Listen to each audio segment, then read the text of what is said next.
Bom dia, meus irmãos, que a graça e a paz do nosso Senhor e também Salvador Jesus Cristo seja com cada um de vocês. Que Deus possa abençoar a sua vida. E eu te convido nesse dia a tomar café com a palavra de Deus. Por isso, já prepare o seu café, pegue a sua Bíblia, seu caderno e a sua caneta e vamos juntos meditar na palavra de Deus. Gostaria de te convidar para que possa ler esse capítulo antes de iniciar esse estudo, esse devocional junto comigo. Que Deus te abençoe. Capítulo rico, capítulo cheio de parábolas e que vai nos abençoar muito em nome de Jesus. Amém?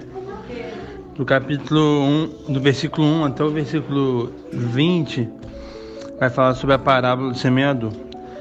Do 1 ao 9 vai falar sobre a parábola em si, e do 10 ao 20 vai explicar, Jesus vai explicar essa parábola.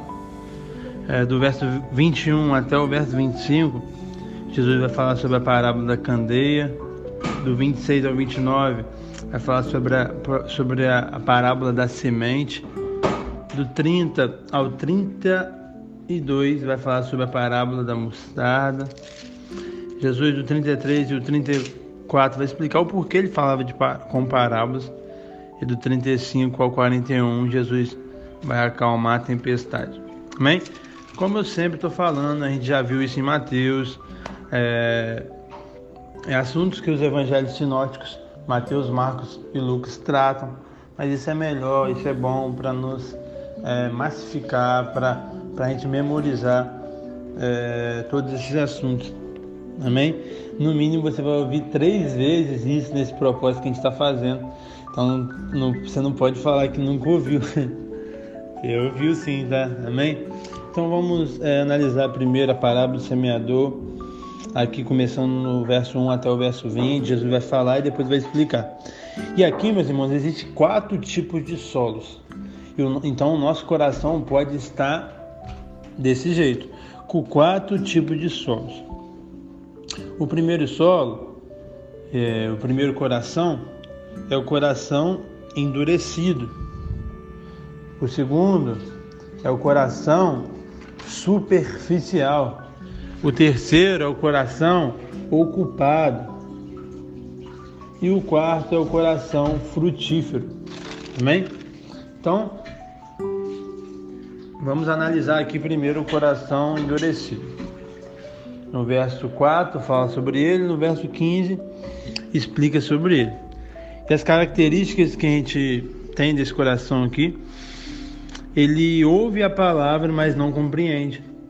Por isso, meus irmãos, aí agora você vai lembrar de sempre quando eu falo, todo GC, toda pregação, todo ensino no Instagram, todo momento eu falo, meus irmãos, você entendeu? Se você não entendeu, pergunta. Se você não entendeu, pode falar que eu vou te explicar. Talvez eu te explique agora, talvez eu te explique depois no privado, mas eu vou te explicar por quê eu tenho esse encargo de você entender. Porque a palavra do Senhor fala aqui no verso 15, que quando não entende, vem o maligno e rouba a semente. Então, meu irmão, a semente vai ser semeada. O semeador, que é Deus, está semeando. A gente, como ministro do Evangelho, está semeando a palavra, a semente. Mas se o seu coração for um coração endurecido, onde não vai entender, o maligno vai roubar a semente. Então agora, eu acho que abriu mais sua mente ainda para você entender que precisa entender. Porque se você não entender, o maligno vai roubar a semente. Esse coração duro é onde a semente é pisada. O coração duro é onde a semente é roubada pelo diabo, para que você não creia. Se você não crer, se você não entender, você não vai ser salvo. A salvação é mediante Jesus, pela graça, mas se você não entender isso, você não tem como ser salvo.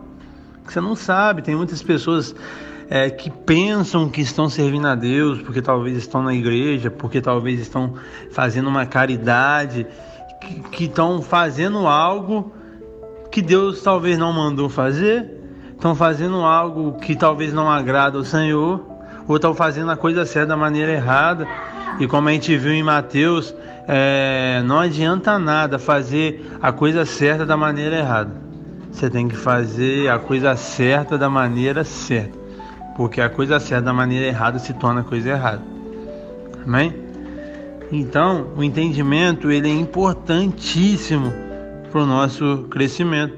E eu louvo a Deus mesmo pelo esse propósito que a gente está vivendo, e você está se aprofundando nas Escrituras, você está aprendendo, e mediante até testemunho de alguns, para a glória de Deus, essas passagens, né, vendo de uma maneira que nunca viu, mesmo tendo bastante tempo de evangelho. Eu fico muito feliz, porque a palavra fala, né, e conhecereis a verdade vos libertará. A verdade é o que? A palavra de Deus.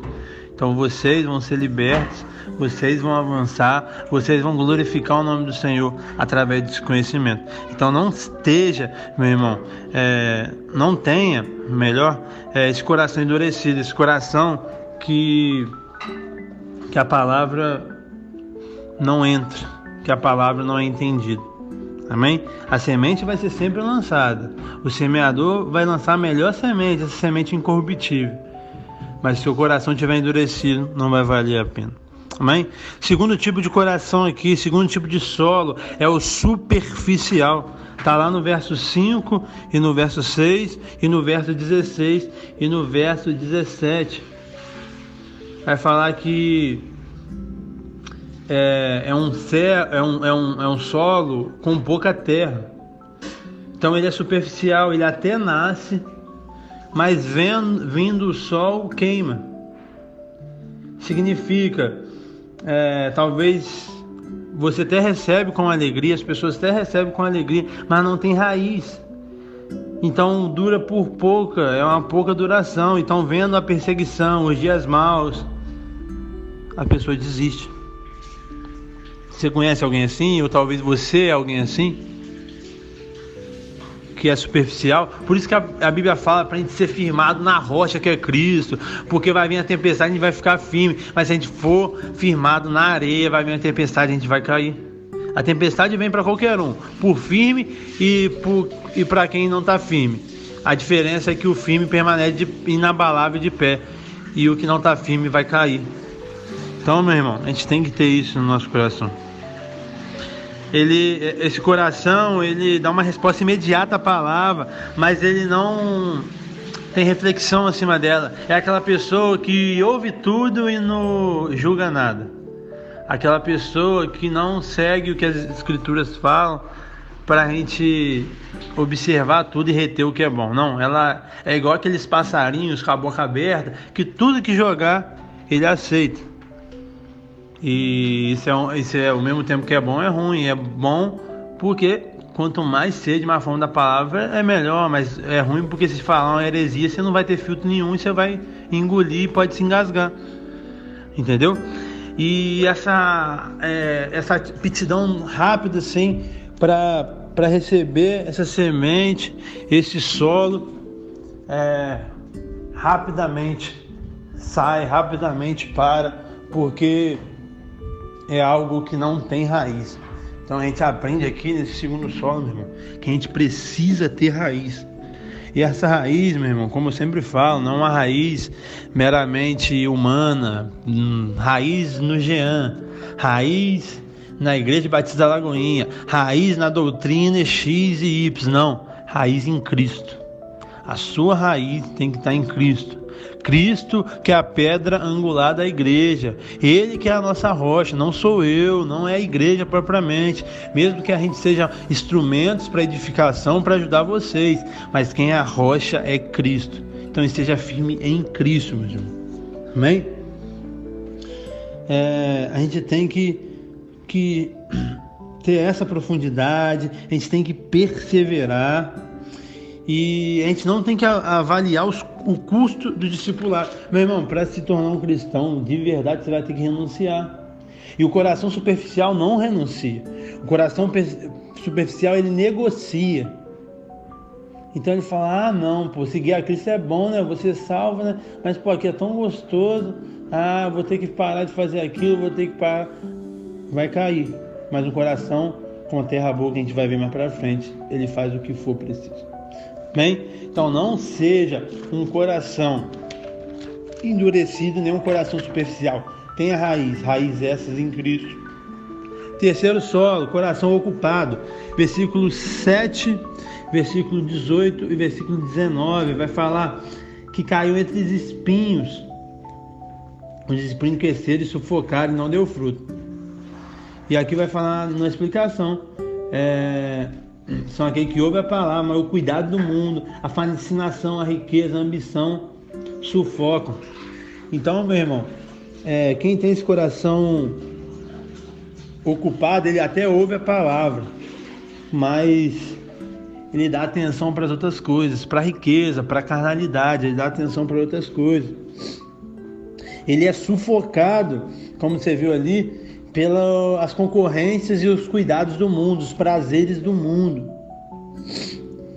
Ele é sufocado pelas ambições, pelas riquezas. E ele é um coração infrutífero. Uma pessoa que só pensa em dinheiro, uma pessoa que só pensa em prazer, ela não vai frutificar. Ela não vai gerar frutos. E frutos, como você sabe, atitudes e são pessoas. Primeiramente atitudes, posteriormente pessoas. Então essa pessoa não vai gerar atitudes dignas.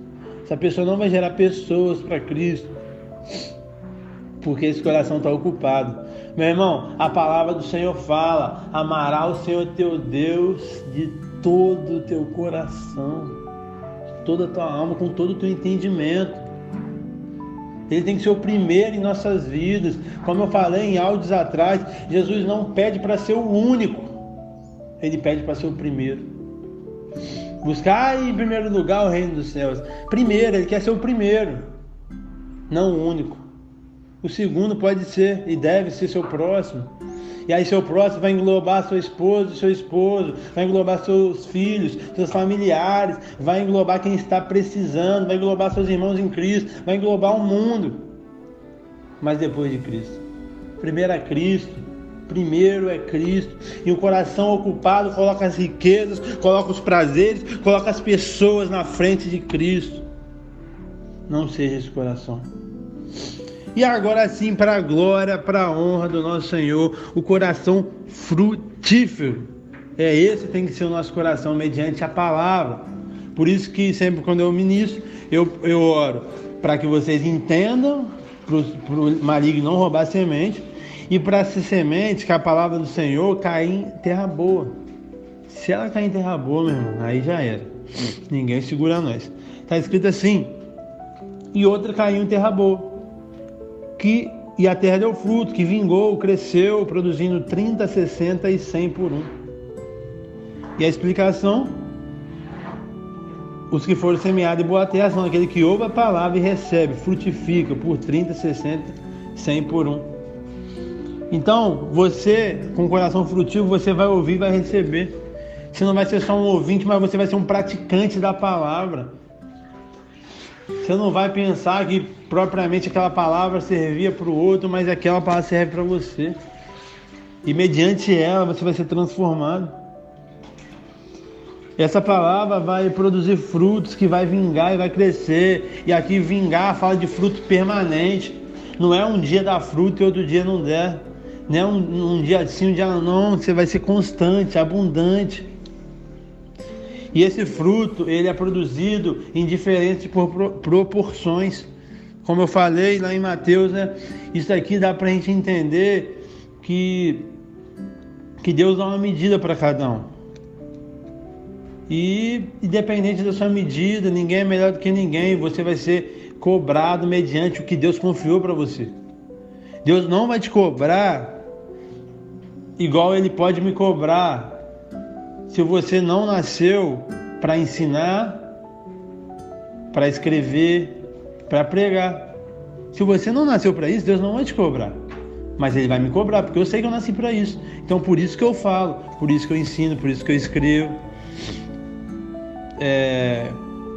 Mas se você nasceu, sei lá, para cuidar de uma vida, Deus vai te cobrar só uma vida, e talvez você não está cuidando.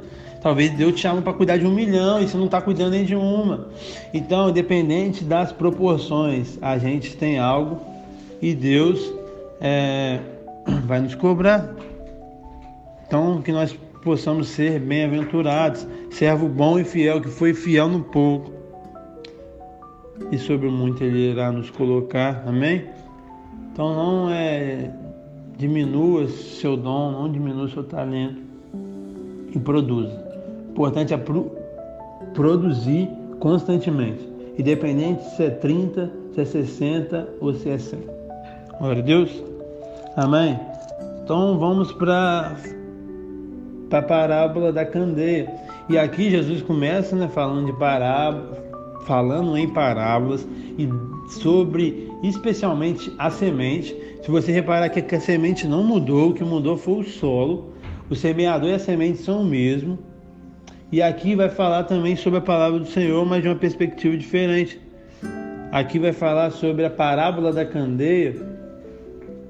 Continua falando sobre a palavra do Senhor, mas de uma maneira diferente. Então,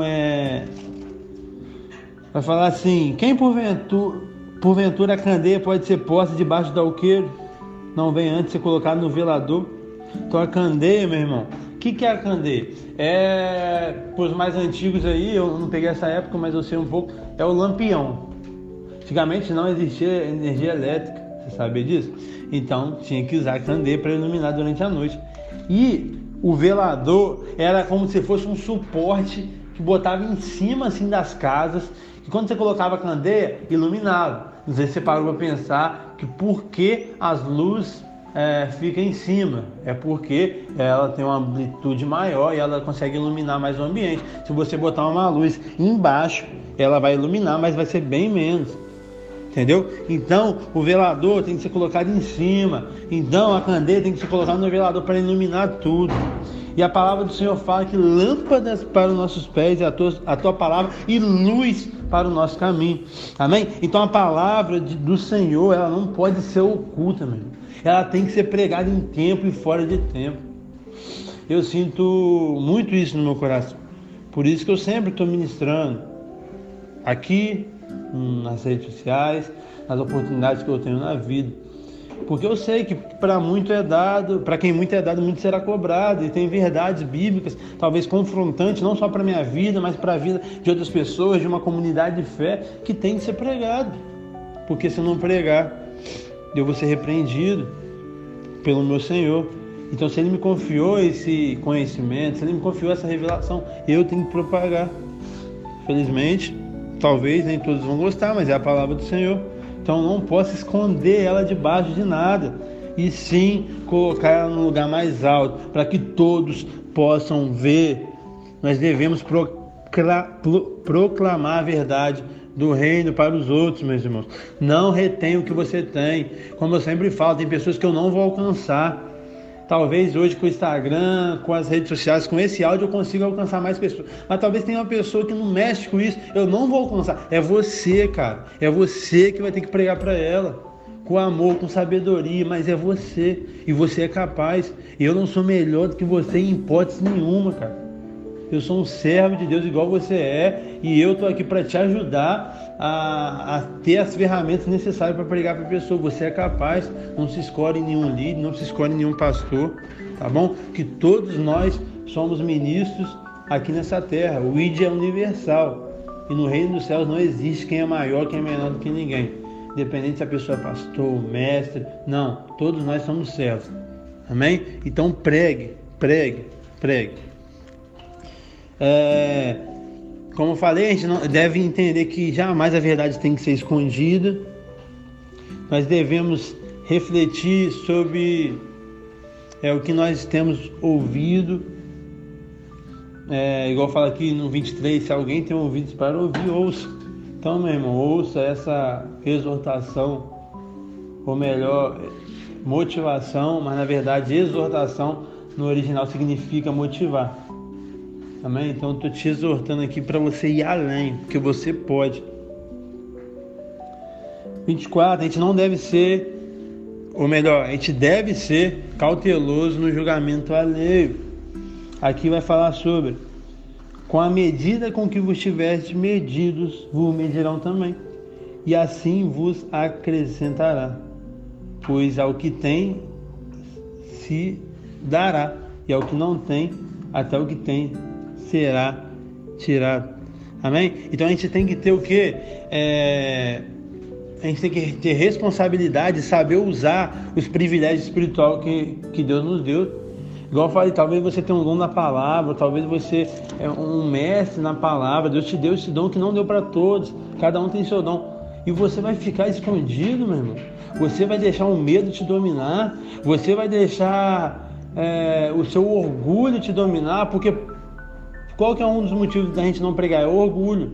Porque normalmente a gente fala mal de todo mundo, então a gente não quer pregar, porque mal ou bem você vai se expor, para os outros não falar mal da gente. Entendeu? Então deixa esse orgulho de lado. Deixa isso de lado. Procura em falar a verdade, em pregar, com certeza, não heresias, mas a palavra do Senhor.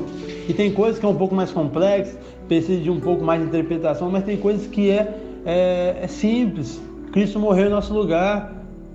João 3,16. Deus amou o mundo de tal maneira que enviou seu Filho unigênito, para que todo aquele que nele crê não pereça, mas tenha vida eterna. Isso é simples de pregar. A salvação é pela graça, não pelas obras. Cristo te ama, vem do jeito que você está. Então tem coisas que não é difícil. Dá para você pregar, mesmo talvez sem um conhecimento robusto do Evangelho. Então não se omita, pregue. Amém? Glória a Deus. A parábola agora aqui da semente. O reino dos céus é como um homem tivesse lançado a semente à terra, depois dormisse e se levantasse, de dia e de noite. A semente germinaria, crescia, não sabendo como. A terra por si mesma frutifica, primeiro a erva, depois a espiga, e o fim, o grão na espiga.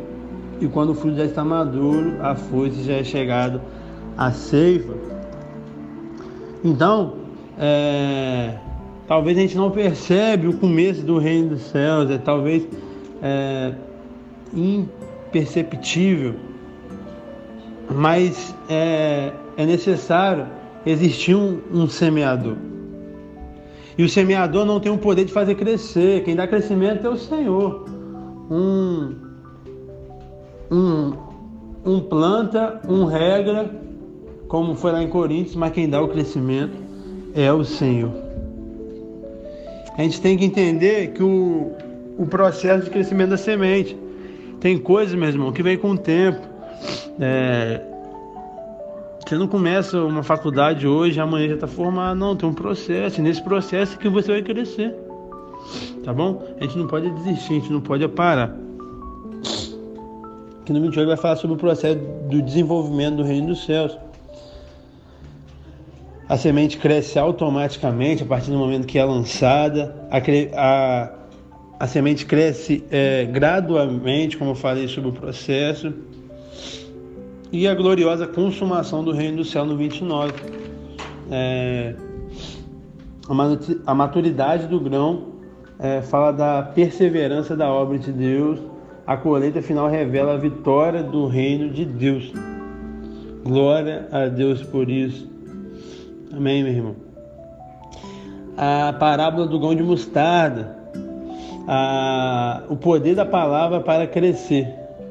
O reino dos céus começa como uma pequena semente, um pequeno grão de mostarda, e depois se torna a maior coisa. A semente da mostarda é a menor semente de todas as hortaliças. Depois ela se torna a maior.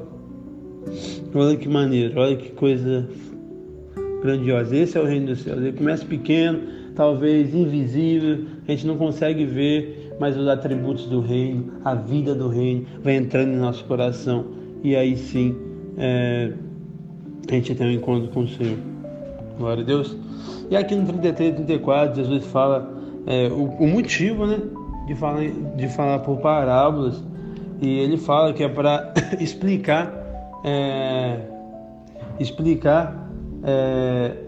para os humildes. Ele usava esse método de ir até o nível dessas pessoas. Por isso que eu sempre também pergunto, meus irmãos, como que você está?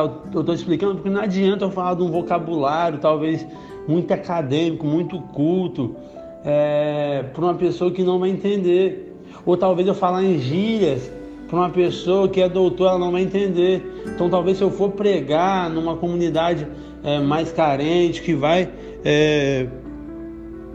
entende esse linguajar, é muito mais fácil pregar em gírias. Mas se eu for falar com um doutor de uma universidade, eu vou tentar usar o meu melhor português possível. Então não é pecado você pregar de uma forma ou de outra. E sim, nós temos que saber como pregar no ambiente que a gente está. A palavra, o conteúdo, o centro da pregação não vai mudar, não deve mudar, é a palavra do Senhor, mas a forma pode mudar. Paulo fala que para ganhar os escravos se fez escravos, para ganhar o livre se fez livre. Então a gente tem que se adaptar com a cultura local. Se você quer falar com jovens, fala na linguagem dele, cara. Se for falar de uma linguagem talvez cansativa, talvez que eles não vão entender, não adianta nada. Eles podem ouvir você 12 horas que eles não vão absorver nada. Talvez 10 minutos você falando do jeito que eles ouvem, talvez com gírias, você vai pregar muito bem. E você não está desrespeitando a palavra do Senhor, meu. Muita gente que fala, acha que é a forma de falar que desrespeita a palavra do Senhor, não. E sim o conteúdo. Se você falar coisa errada, se você manipular pessoas, aí sim você está desagradando a Deus. Porque eu lembro de uma passagem, eu não vou saber agora de cabeça, mas que os servos chegaram assim para o Senhor: Senhor, Senhor, no seu nome eu expulsei demônio, no seu nome eu libertei, no seu nome eu curei, no seu nome eu preguei. Apartai-vos de mim, vós que praticam iniquidade. Eles falaram perante Deus: Senhor, Senhor. Eles foram reverentes.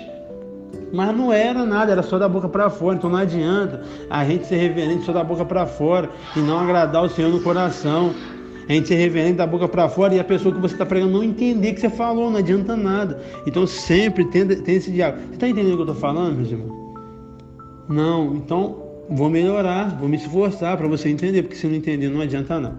Amém? Aí aqui Jesus acaba a parábola e entra no barco para passar para o outro lado, que a gente vai ver amanhã no capítulo 5. Então eles pediram a multidão ali no 36 e foi para o barco. E no 37 veio uma grande tempestade. Amém? E por que as tempestades vêm na nossa vida, meu irmão? O que a gente aprende nessa passagem? Que as tempestades elas são inesperadas.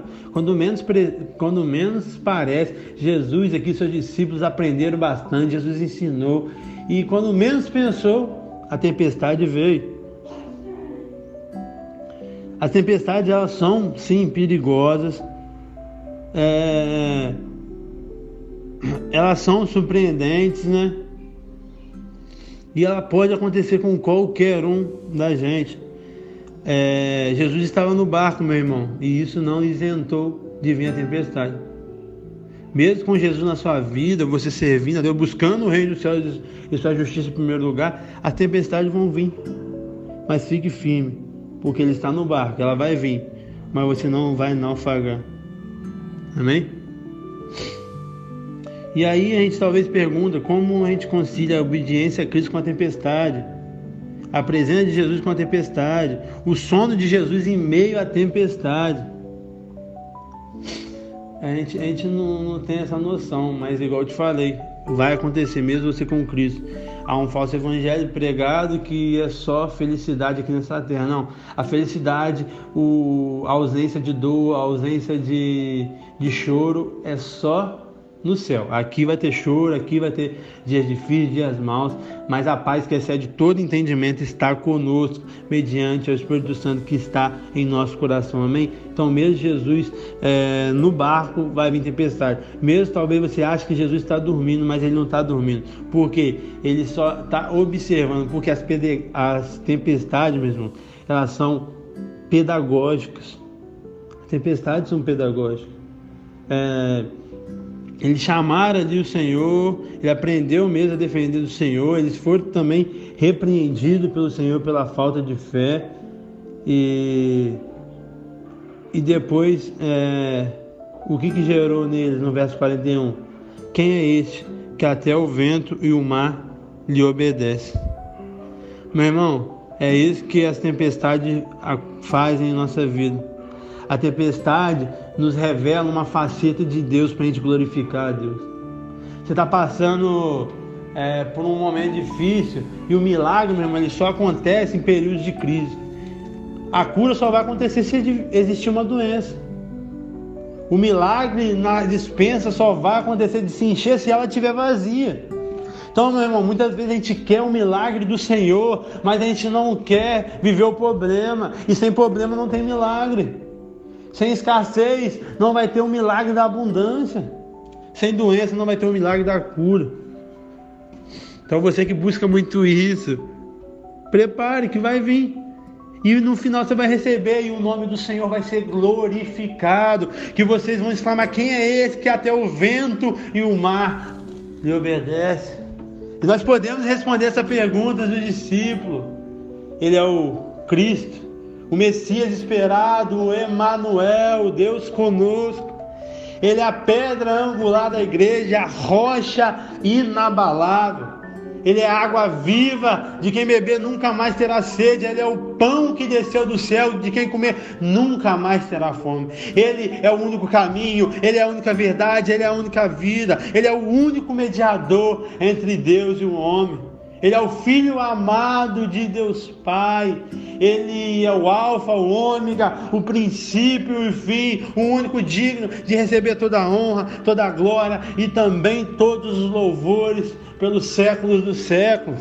Ele é o bom pastor, Ele é o sol da justiça, Ele é o Cordeiro que foi morto, Cordeiro esse que tira o pecado do mundo. Ele é a propiciação pelos nossos pecados. Ele é que pagou o preço pelos nossos pecados. Esse é o nosso Deus. O nosso sábado, o nosso descanso está em Cristo. Esse é aquele que o vento e o mar obedecem.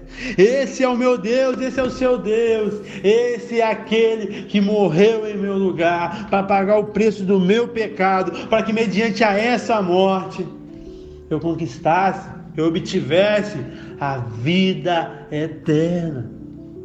É esse, o Todo-Poderoso, o Onisciente, o Onipotente, o Onipresente, o servo, aquele que não usou como usurpação o ser igual a Deus, antes mesmo se humilhou, assumindo a forma de servo e sendo obediente até a morte e morte de cruz, pelo qual Deus o exaltou sobre todos os nomes.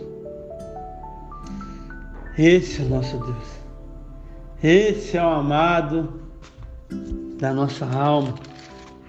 É esse que o vento e o mar lhe obedecem. Amém? Quem que é esse? Quem que é esse? Esse é aquele que tomou sobre si as nossas enfermidades, as nossas dores levou sobre si, e nós nos reputávamos por aflito, ferido de Deus e oprimido. Mas ele foi transpassado pelas nossas transgressões, ele foi moído pelas nossas iniquidades. O castigo que nos traz a paz estava sobre ele, e pelas suas pisaduras nós fomos sarados. Todos nós andávamos desagarrados como ovelhas, cada um se desviava pelo seu caminho, mas o Senhor fez cair sobre ele a iniquidade de nós. Ele foi oprimido, ele foi humilhado, mas não abriu a boca, como cordeiro levado ao matadouro, e como ovelha muda perante os tosquiadores. Ele não abriu a boca, por juízo opressor foi arrebatado. E quem de sua linhagem dele coagitou? Portanto, foi cortado da terra dos viventes, por causa da transgressão do teu povo, ele foi ferido.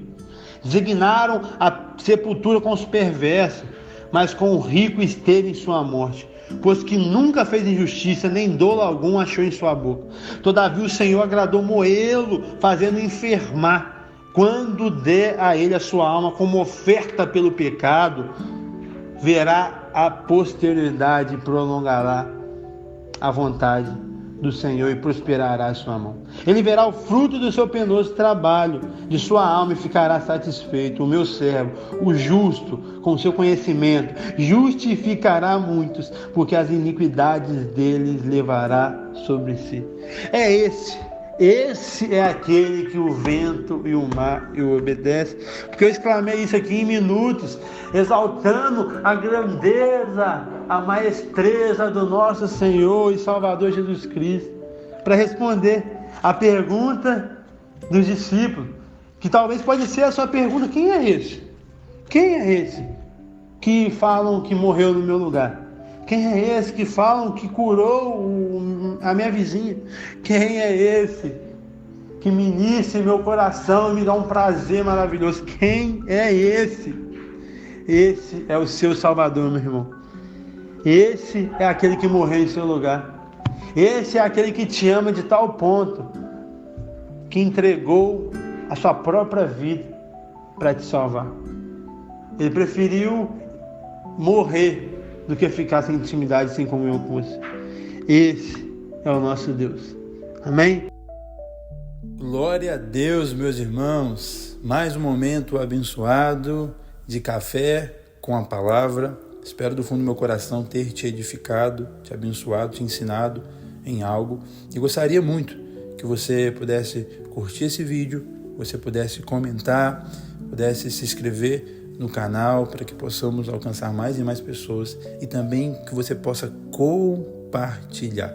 Que Deus abençoe sua vida e eu te espero amanhã no Café com a Palavra.